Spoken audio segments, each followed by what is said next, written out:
Hi guys, it's Alex Tomaszewska, and tonight my camera is fixating again. I don't know why. It doesn't do that until I go live. It's crazy.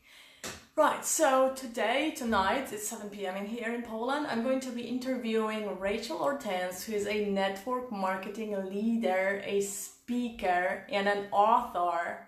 And she's at the top in her company. So you may want to watch this one. And she's just joining us. Thank you for, okay. Brilliant. This should work. So we get people coming in.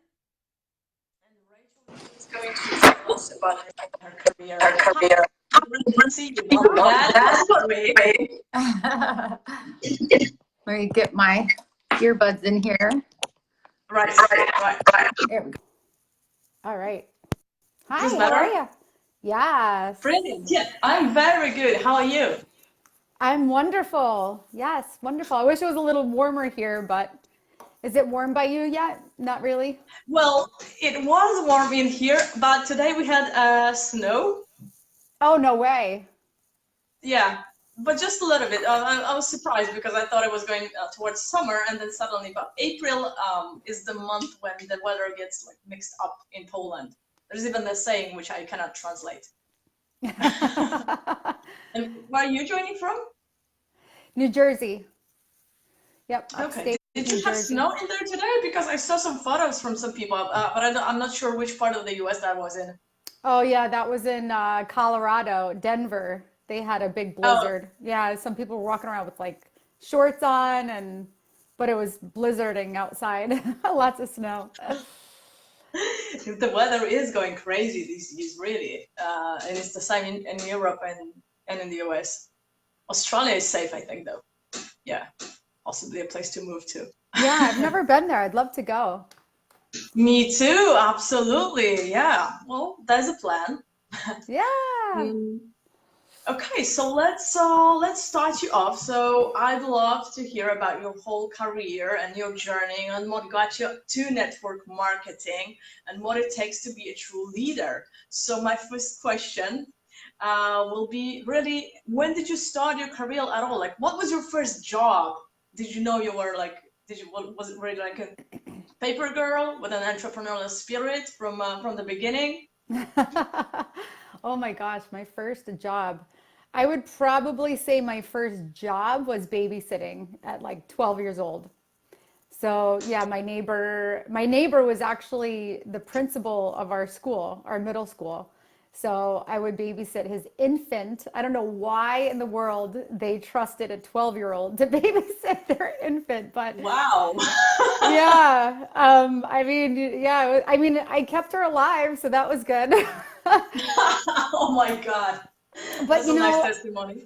yeah, so I started doing that babysitting, and then at the age of 13, I ran food and bussing tables because my sister was a waitress at, it's still open actually. It's a chalet Oh, at they Win. didn't close it after you joined in? They didn't. No, they kept it open.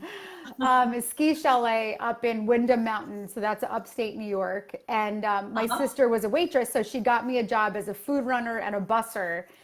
And that's why I believe, and I went on to work in restaurants for and hospitality for years after that. And I firmly believe that every single human being on earth should work in a restaurant. It just teaches you so much about interpersonal skills, relationship building, and just work ethic, because you have to hustle your tush off to make it in the restaurant industry. So it That teaches is you true. it teaches you so much. It teaches you humility. It teaches you patience. It teaches you multitasking. You have to be quick, with your thinking. You've got to just think ahead and plan ahead with certain things, especially as a waitress, waiter. It's just, yeah. So I think that everyone should work. Everyone should put their kid, in a restaurant job before Yes. they go out in the real world or go to college You or know, anything. that's so funny that you're talking about this because I never used to work at a restaurant, but when I got depressed and finally got over it, so I was what, like maybe 30, 33, 34. Um, I quit my job and I didn't know what to do. So I did get a job in a restaurant just then after being a manager for large teams. I got a job in a restaurant, and you are so right. There's so many skills needed, and I would never shout or yell at a waitress because it's such a demanding job, and it's so difficult to gather all those orders and not forget them. And Yeah. but people never speak about how hard it is to work in a restaurant. I was surprised. I was like, this should go public, you know? This is, I had Yeah. no idea it was so hard. Yeah. Nobody talks about it. Yeah, there was a few reality shows that came out a couple times. One of the restaurant owners that we know, a couple of the people in New York that own restaurants, but and they kind of they kind of caught a glimpse of what it's like to work in a restaurant just a little bit, to be in the Huh? weeds, they call it, when you're working in the weeds, and what that feels like. But I remember one time I was 18 working at a restaurant up in Albany, and I literally had like a meltdown, and I've had a panic attack. I walked out because I got every single order wrong. I mean, you name it, it happened. I had like a big tray of ketchups that I was trying to get to every table and put out, and every single one of them dropped. The manager came over and he's like, I don't even know how or where to begin to clean this mess up. So it was just, yeah, it's tough. It is really tough. But so I started babysitting, and then I did that, worked at a restaurant. And then my neighbor, wherever I lived, I kind of worked for the neighbor. I either pulled weeds or cleaned house, or just did little errands for them. We had a neighbor at one of our houses that they were an older couple. They were in their late 70s, early 80s. Hmm. And she was a retired teacher, and they just needed a lot of help around the house. So I would pull their weeds, and at the age of 14, I would do that. So, and then at the age of 16, I had my own, once I was able to get my license and drive, I had a cleaning business. So I worked for myself in cleaning. 16. Wow. And I remember my cards that I made up, Rachel Sim6 cleaning service. So I clean houses. My dad was a builder and a developer. So I Hmm. worked for him. I learned every facet of construction, including driving a backhoe, a bulldozer, dump truck, tying steel, roofing, concrete, Wow. plumbing, electrical work. I did it all. So yeah, I mean, I just kind of learned the trades and Right. worked yeah, I just always did something. And I loved being able to work for myself. So I learned from a young age that you have to put in the work in order to get the return. Right. Yeah, I think that's great learning, and learning then that aerial on in life just gets you used to that, and then Yeah. it's easier in the future, right? And you don't struggle. Mm. So what did you do? Did you do something with the construction or building afterwards? Did you kind of connect your career to that, or was there a jump, a switch to something new? So so I did that, man, when did I do that? Like around 18 years old, I worked for my dad ever since I was little. He taught us all aspects of construction growing up. So, I was able to work for him, and then, I started, I don't know. I just had like all different types of jobs. Always in the restaurant industry, because that's where I was able to support myself going to school, and the Uh-huh. hospitality. That's where you could really make the most amount of money. So Right. at one point, I was an esthetician. I lived down in Naples, so I did a lot of different things. I loved wellness too. I was very, very attracted to the health and wellness world. So my dream was always to own a wellness center. I had a Uh-huh. dream file, and I added to that file where I always wanted to have my own wellness center.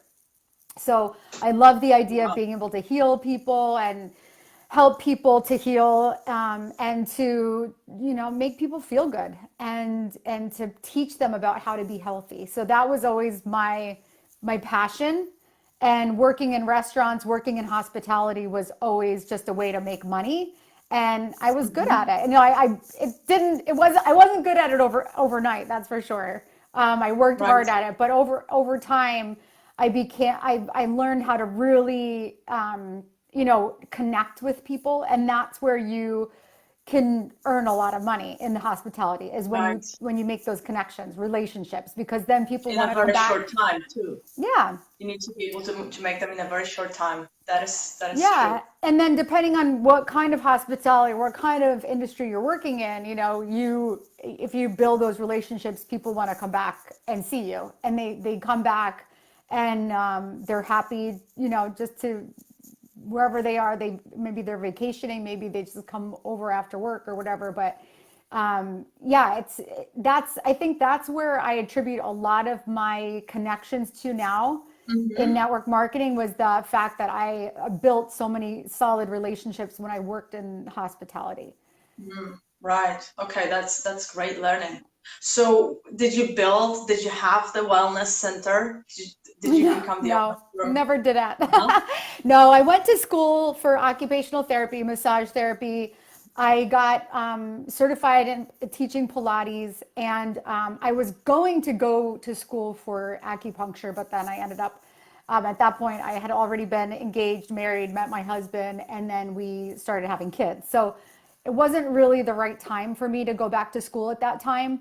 But yeah, so I mean, fast forward, that's how I got into network marketing, because Hmm. I had clients that I lived in New York City. I worked and lived in New York City for many years. And I wanted to be able to still go back to work after having kids. But after having my daughter, our second child, we lived about an hour away from the city. So I wanted to go Hmm. back to work, but I realized one day on a bus to New York City in the rain that I left literally one infant and one baby at home. I left them at home with a babysitter who I was paying $13 an hour, right? Hmm. Which is not that much, but you pay $13 an hour. I trusted her. She was with me with Chase, my first. And I, I left thinking, what am I doing on this bus in the rain? And I have two clients today. Two clients equaled $300, which was good, but I'm starting to do the math. And I'm like, it's costing me, a metro ticket, which is a subway ticket. It's costing me a train ticket. It's costing me babysitting, because $13 an hour, her clock doesn't stop when my clock stops. Her clock keeps Right. going.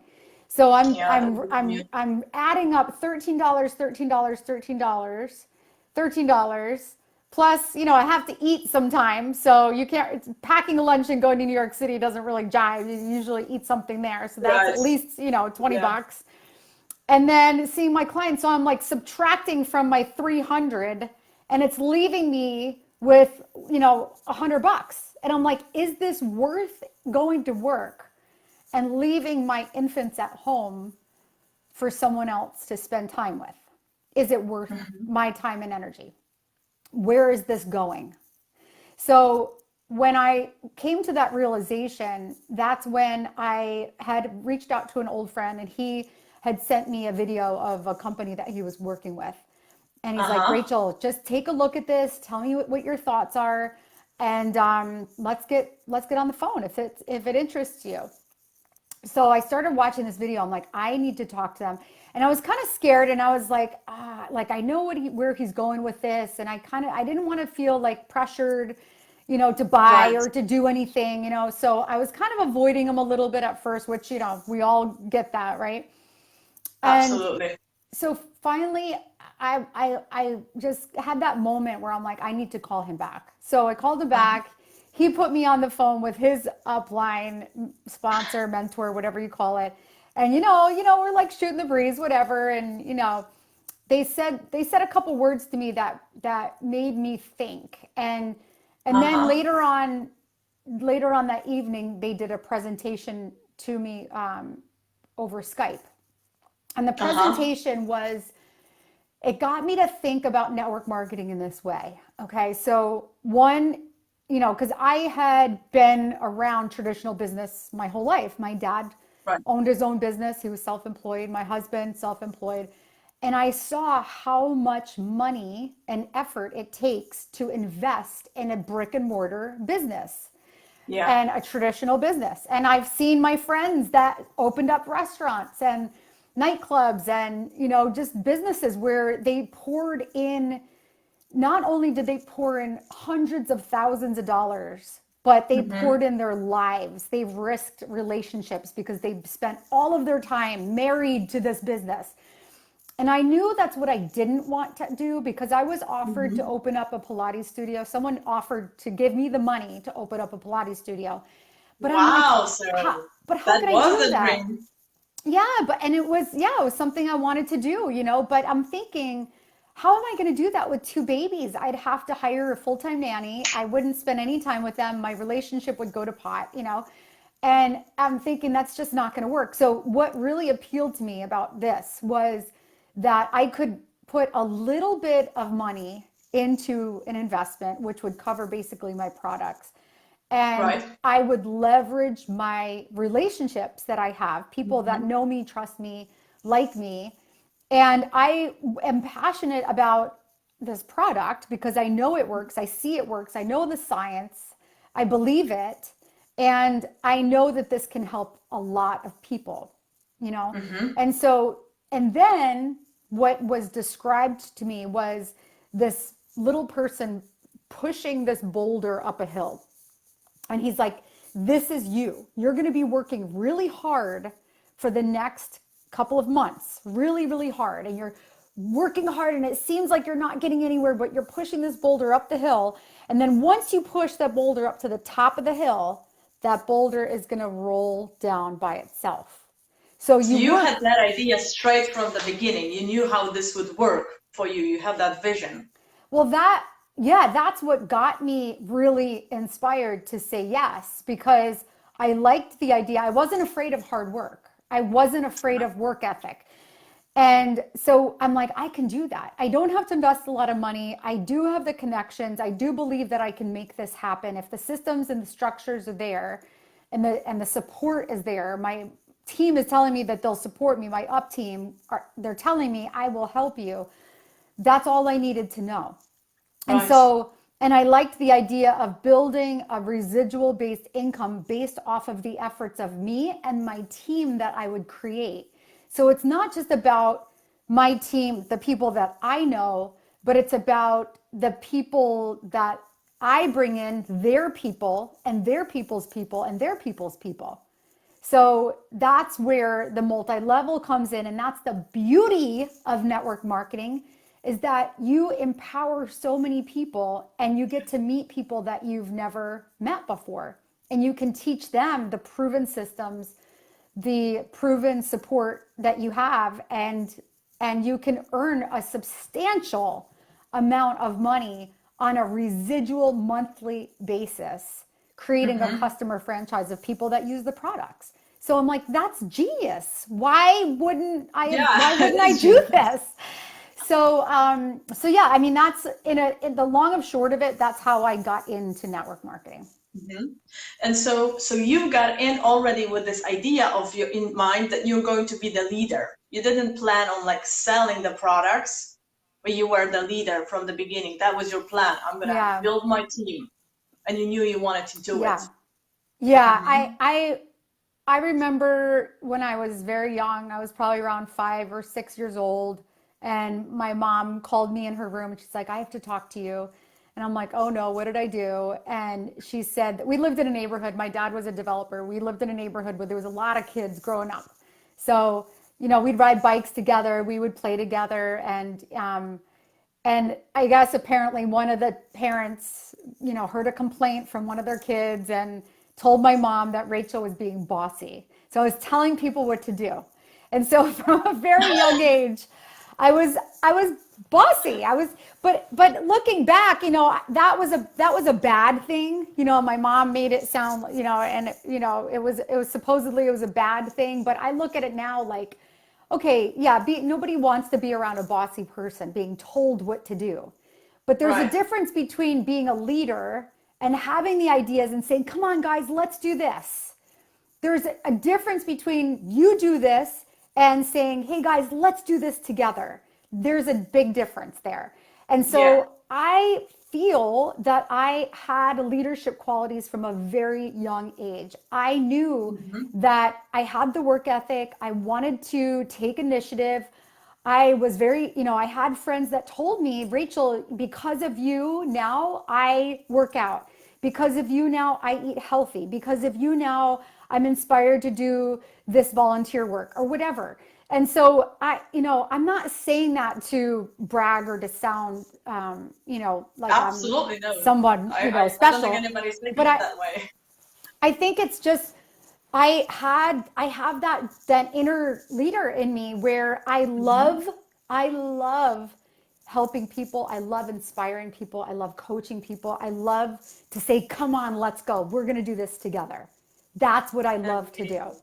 So it was the perfect match. I never knew of this industry before. I had never heard of this industry before. I knew of the Avon lady. I've heard of Mary Kay, but I've never heard of the big, network marketing profession that is, it's so huge. It's enormous. There's It thousands is. of people every day joining network marketing companies. So yeah, I knew from the very beginning that I was going to create and lead my own team for sure. Yes. Hmm. Beautiful. So what were the obstacles? Did you face any obstacles? Did you have a point in which you were thinking, oh, maybe I should quit? That's a good, I yeah, mean, I've had many somebody. obstacles, many, many, Uh-huh. many obstacles. Oh my goodness.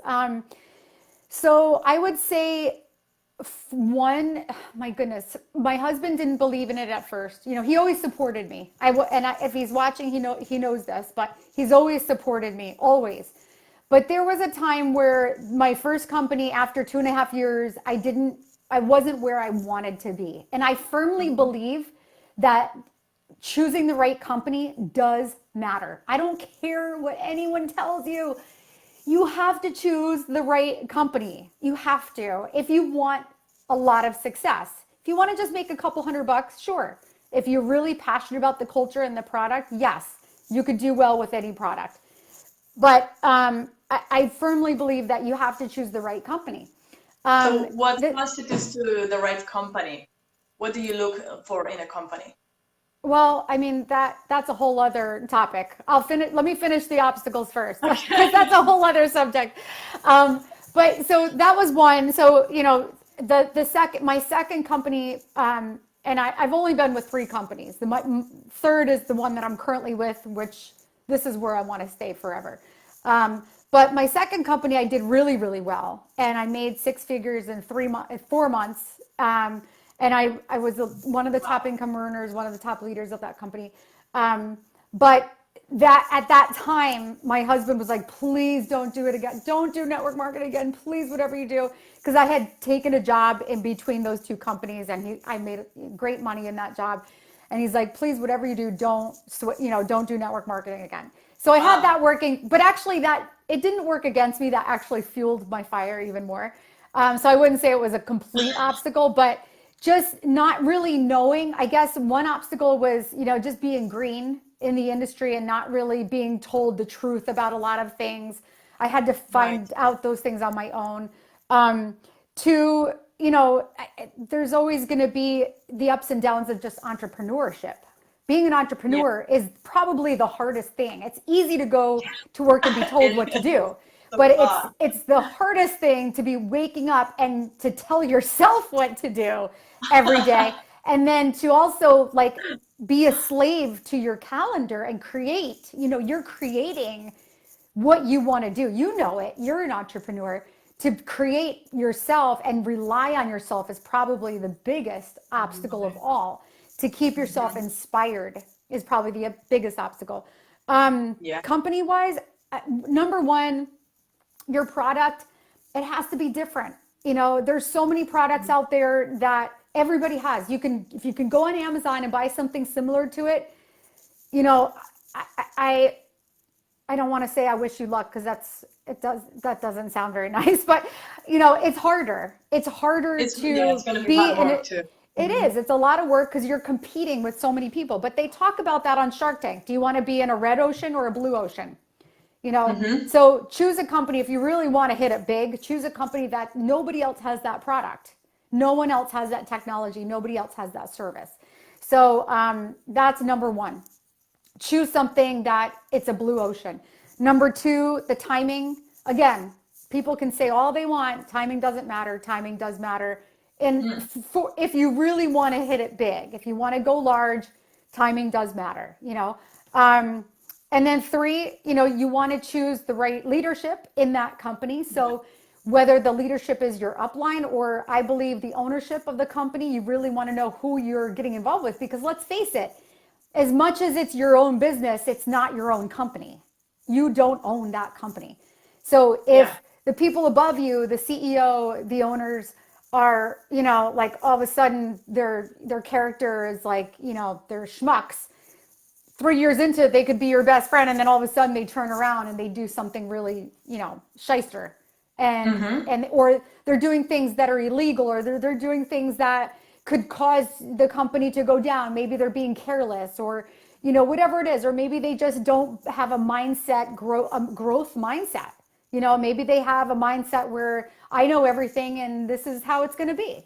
You know, so And then you that's feel like everybody who's below you depends on you, so you feel responsible for all the people that are also working on your commission in A the company, thousand right? percent, a thousand So, percent. Yeah, yeah. So, I believe in my team. My team matters first. I'm always going to be protective of my team and my network right. because no matter what, your network always grows. Your network, if you prove yourself to be a good leader and you prove yourself to be trustworthy, then people will follow you and you'll always have that valuable resource is the people. Your network is your valuable resource. So, Absolutely. Well, as in any company, I guess people are the resource, but in network marketing, it's even more important oh yeah. because And then the energy spreads. oh yeah, definitely. I mean, that is your biggest commodity as people. And then one last thing I would say is a big differentiator with systems, because a lot of times people will come into network marketing, they'll say some of their biggest obstacles or some of their biggest complaints are, I don't know if I can do this, or I don't know, I've never done this before. I don't know what to do, or, I've done this before and I've gotten rejected, or I've had a lot of no's. I've never had success. My mentor, my coach, my upline wasn't there for me. So these are a lot of things that we hear. And so joining a team that has proven systems, mentorship support, I believe in working cross line with each other and helping each other, supporting each other, having accountability partners, all of those things and systems in place makes for a huge difference in people's Absolutely. success. And there's so many, I work with network marketers, so many of them don't have any leadership. They are just lost. So this energy has to be put in up front so that the new people who join every day new people join you, and you don't have a system set up for this. How does that Yeah. how is this even supposed to work? Yeah, it won't. It won't work. Exactly. It won't work. Yeah. I mean, there's a lot of people that have joined my team that have had that complaint where they're like, and they're rock stars in my business. They're rock stars, but they really needed to have someone who could, one, recognize them. I mean, that's the biggest thing is just recognize how awesome that they are. It Right. goes such a long way. And I'm going to do a Facebook Live about this actually, about how employers take a lesson from network marketing companies, take a lesson from network marketing leaders, sales managers, take a lesson from network marketing leaders, Right. because there's too many people that do not recognize and praise their employees for what they do. And think about, most people would rather have the recognition and the praise than to be paid more. They just want someone Yes. to be said like, hey, you're doing an awesome job, and because of you, you just make this work environment such a better place. So That's anyways, true. I'm going to do a Facebook Live on that sometime soon. Brilliant. People watch it on Rachel's profile.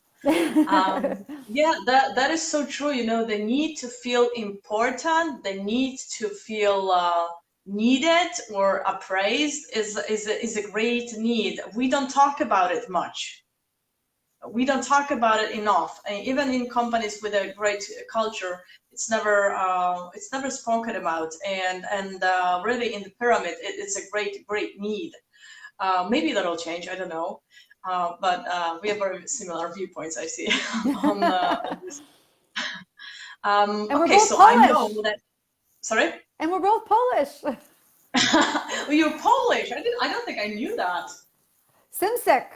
Well, I'm not 100%, but I've got a lot of Polish in my blood. Woo! Whoop whoop. I see. Can't you Yes, tell from this Polish round spicy. face, Alex? Can't you see? Well, that is true. That is true. Well, and you're very pretty. So, and Polish girls are yeah thought to My be very brother, pretty. my brother So said I that can when hear he it a went to lot. Poland, he couldn't believe how beautiful the girls were there. Yeah. I hear it all the time. Oh, Poland. Yeah, you have pretty girls there. That's one So thing I want to be known for, yes. exactly. So I know you quit. You switched companies, and you already had. I think I remember 26,000 people in your network in your in your second company, and then you made the switch. Like, was that a hard decision? Oh, yeah, it was really hard.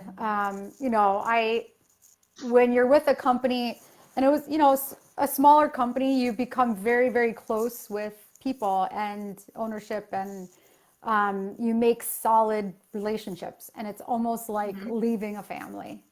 Yes. So yeah, it Yes. was very, very difficult. Lots of tears, lots of doubt, lots of questioning, lots of soul searching, lots of consulting with people that I trust, that I look up Hmm. to in the industry. So yeah, it wasn't an overnight decision by any means, and I wasn't looking. I was not looking at all. Subconsciously, maybe I was looking, but consciously, I was not.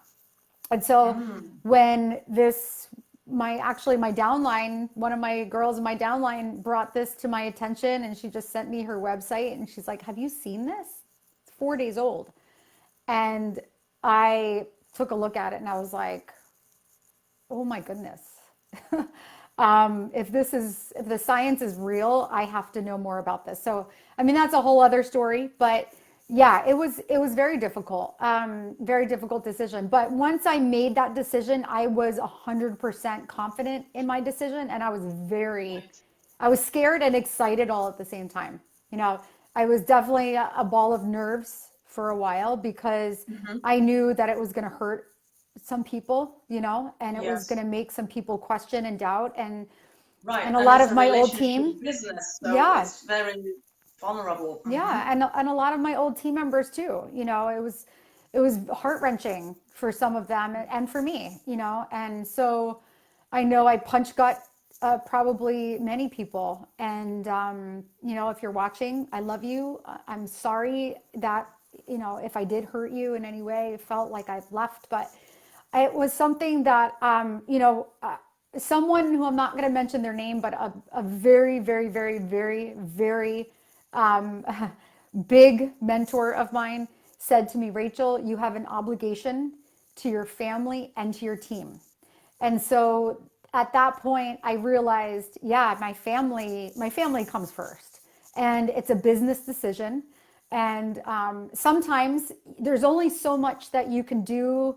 There's only so much that you can give of yourself until you realize this is not smart anymore, and Yes, I have to make a smart business decision. absolutely. And so You need to that's put when I yourself first. decided, yeah. So I'm So you switched very, because of the product? Is that what I'm hearing? no, no, no, it was the opportunity. Yeah, it was the Okay, opportunity. Yeah. I see. I see, Yeah, the right. opportunity was too big for me to pass up. The product's amazing. And yeah, the product, I still use products from my old company every day. So, and that I'll never stop using, but it was an opportunity decision. Yeah. Right. right. But the When product did you? mattered. The product definitely mattered because, like I said, it had to be a blue ocean product. Right, right, So absolutely. So, and then you're growing so fast. I mean, it's a big decision because it's not like you're a manager and you're just becoming a manager in another company at the same position and you have everything built up. You have to build up, rebuild everything from scratch. I think that is I such a bold move. I definitely rebuild, girl. I was thinking about that the other day because I'm like, I have, I left a big team behind and Yes, not everybody came with me. right, Probably maybe 10%, 10%. right. So, yeah, I completely rebuilt and, which, that it proves that you can. It proves that you can. And it proves that once you know how to build in network marketing, there's no stopping you, and There's repetition. It's a and there's repetitive, it's a people, system. there's people out there that want what you have. There are people out there that want what you have. So there's never there's never a limited amount of people that want to either join you in business or want to be a customer of yours. I promise you that. Promise you. And I'm That's talking beautiful. leaders. I'm talking huge leaders. I'm talking people that are amazing at this business. So, yeah, thank you. Well, congratulations, because I know your team has grown very, very quickly, and I'm sure you're going to be doing a fantastic job. And I guess the start is the most difficult because you have to prove yourself. Hey, I can do this, and you can get over all this stress related with the relationships and with the new thing. And it seems you're doing fantastic. So I can only congratulate you. Thank you. Um, and maybe to finish, I would like you to give us tips for network marketers. What do you think is most important to be a successful network marketer from your perspective? So the very first thing is it's all up here. It's all up here. Oh, your mindset is over skills. It's over your contacts. It's over your drive. It's over your ethics. It's your work ethic. It's over everything is your mindset. So your mindset you have to determine in your mind that you're going to succeed, that you're going to make this work no matter what. So that's Right. number one. You have to have that belief. And it's not just a belief, it's a knowing. I know I'm going to make this work. On Because this level. if you Yeah. were to ask, if you were thrown off of a cruise ship and in the middle of the ocean, would you want someone to save you who believed they could swim or someone who knows they can swim? So there's a That's a difference. great comparison. I love that. I love that. The one might have to believe, you have to know that you can succeed. Number two, consistency is key. It's absolutely key. You have to be consistent. You can't, it's like, my friend Brian Carruthers, he's a 7-figure earner. He uses the illustration of a microwave. If you put popcorn in a microwave and checked it every 10 seconds, are those popcorns is that ever going to pop into popcorn? No, you have to keep it in there until it stops, until everything's popped. Right. So you have to stay consistent every single day doing daily actions. And you have to do the income producing actions. You have to do things that you're not comfortable doing. You have to do things that you have to be completely and utterly coachable and humble. You cannot be proud. Yes, having somewhat of an ego is good because it means you're confident, but too big of an ego will just empty your pockets and destroy your business. So get rid of your ego, be completely humble, put your arms up in the air and say, I don't know what to do, show me, and I will do exactly what you tell me to do. Be 100% coachable. So mindset, consistency, coachable. Align yourself with the right people that that you look up to. I have a tremendous coach in my business, Travis Flaherty and Summer. I love them to death. And I look up to them so much because they've done it. They've done multiple seven figures. They were in Rise of the Entrepreneur.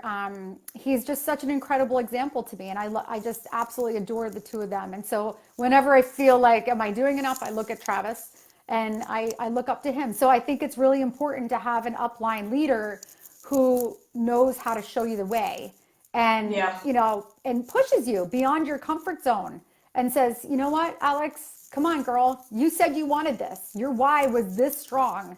You said this is the reason why you wanted this in your life, why you wanted to have financial freedom or stability or whatever your why is. And then someone that kind of doesn't just put up with your what, but pushes you and reminds you of the reason why you decided to start. So having a strong mentor is important. And then, like I said, choosing the right company, choosing the right products, using the products every day.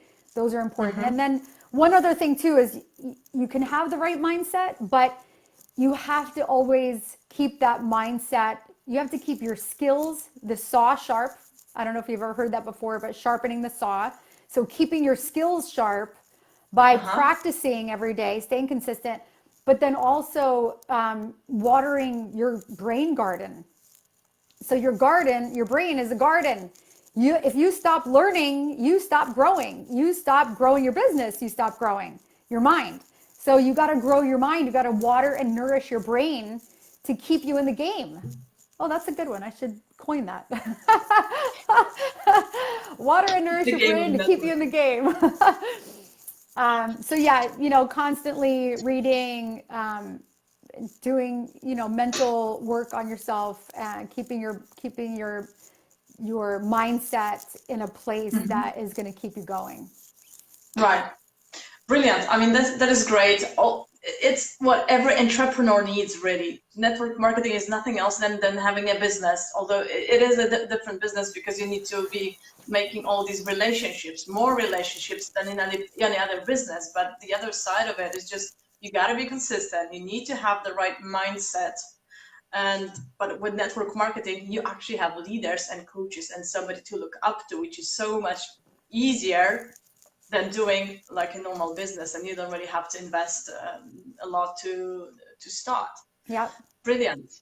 Thank you so much. I loved having you here, and thank you so much for taking the time to spend with us today. And I wish you and your team all the best. Oh, thank you, Alex. And it was great to connect with you, girl, on Facebook. We just kind of met because I think you reached out to me, right? Did you reach out to me? Yes, I think so, yes. And I was like, I love your energy. I just love your energy. And then we just, we had a chat. We talked about what we do, what you do, what I do. And you want to give a plug, a real, like a brief plug of what you do so that everybody on my end can get a feel for what you do?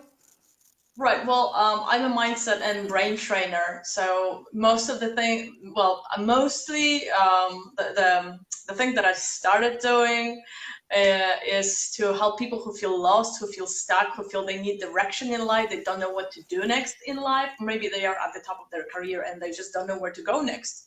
I help them discover their passion, ignite their passion, and accept it, and then build up the courage to transform their lives, which often means quitting their job. And they may even go into network marketing because it's something completely different and ambitious, and it allows you to build all this residual income. But I also, on the other end, I coach network marketers to become leaders, to not look at it as selling, but look at the whole thing as being a leader to your team, to be able to build the team. And also, I coach on the presence on social media, on Facebook, to prepare your Facebook, do your Facebook lives, do your posts in a way in which it'll attract the right people who want to work with you, people who are coachable and who want to do this thing, grow this thing, and create together with you. That's very important, to have the right people coming to you, because you can only find on your own as many. Yeah. I love that. That's great. Thank you maybe for someday asking. maybe someday we'll do a group training with my team. I think they'd really like that. Possibly. Awesome. Ask them. I'm game. Awesome. Well, thank you so much for having me on too, Alex, and Thank you have a you. wonderful day. You too. Thank you. Thank you guys for watching. Bye. Bye, everybody.